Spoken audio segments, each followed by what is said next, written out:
જોતાં જ ખાવાનું મન થઈ જાય તેવા વેજ ડ્રાય મંચુરિયન રેસીપી.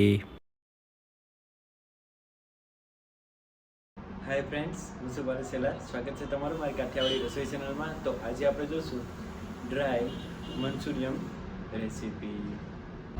તો અહીં મેં કોબીને છીણીને લીધી છે.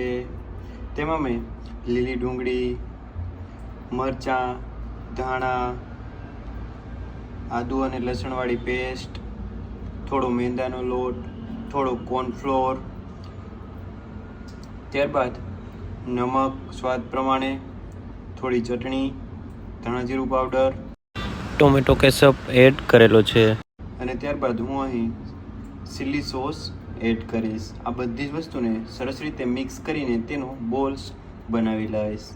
ત્યારબાદ મેં અહીં ચીલી સોસ અને સોયા સોસ એડ કરેલો છે. બધી જ વસ્તુને સરસ રીતે હું મિક્સ કરીને બોલ્સ તૈયાર કરીશ. તમે અહીં ખાલી ટોમેટો કેચઅપ એડ કરીને પણ બનાવી શકો છો. તો મેં અહીં આ બધી જ વસ્તુને સરસ મિક્સ કરી દીધી છે. ત્યારબાદ મેં તેના આ પ્રમાણે બોલ્સ તૈયાર કરેલા છે. તો આપણે તેને સરસ ફ્રાય કરી લેશું. અહીં તેલને ગરમ કરવા રાખેલું છે.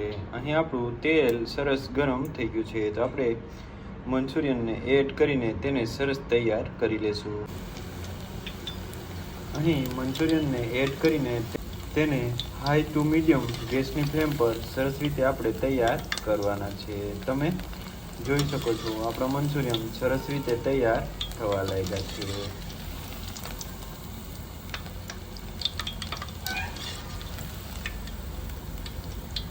અહીં આપણા વેજ મંચુરિયન સરસ રીતે તૈયાર થઈ ગયા છે. તો તેને આપણે નીકાળી લઈશું. અહીં એક પેનમાં મેં થોડું તેલ લીધું છે. તેમાં હું અદરક લસણવાળી પેસ્ટ, ત્યારબાદ થોડું લસણ અને મરચાં એડ કરીશ. ત્યારબાદ મેં તેમાં લીલી ડુંગળી એડ કરેલી છે. તેને પણ આપણે સરસ રીતે ચાતરી લઈશું. અહીં આપણી બધી જ વસ્તુ સરસ રીતે તૈયાર થઈ ગઈ છે. તો તેમાં હું થોડું નમક એડ કરી રહ્યો છું. ત્યારબાદ તેમાં થોડો સોયા સોસ એડ કરી રહ્યો છું. ત્યારબાદ તેમાં થોડો ટોમેટો કેચઅપ એડ કરી રહ્યો છું.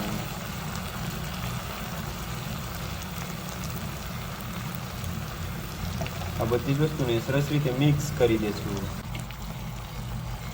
ત્યારબાદ મેં અહીં કોર્નફ્લોરમાં થોડું વોટર એડ કરીને સરસ રીતે સ્લરી બનાવેલી છે. તેને પણ એડ કરી દઈશ.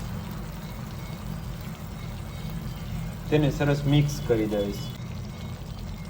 ત્યારબાદ હું અહીં થોડું પાણી એડ કરી રહ્યો છું.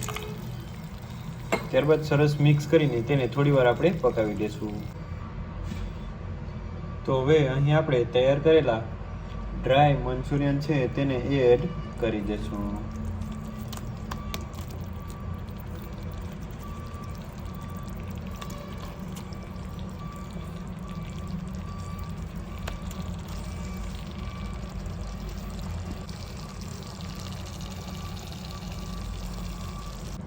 ખાતા જ રહી જાય તેવા ટેસ્ટી આપણા મંચુરિયન તૈયાર છે. અહીં પરફેક્ટ એન્ડ યમી આપણા મંચુરિયન તૈયાર છે.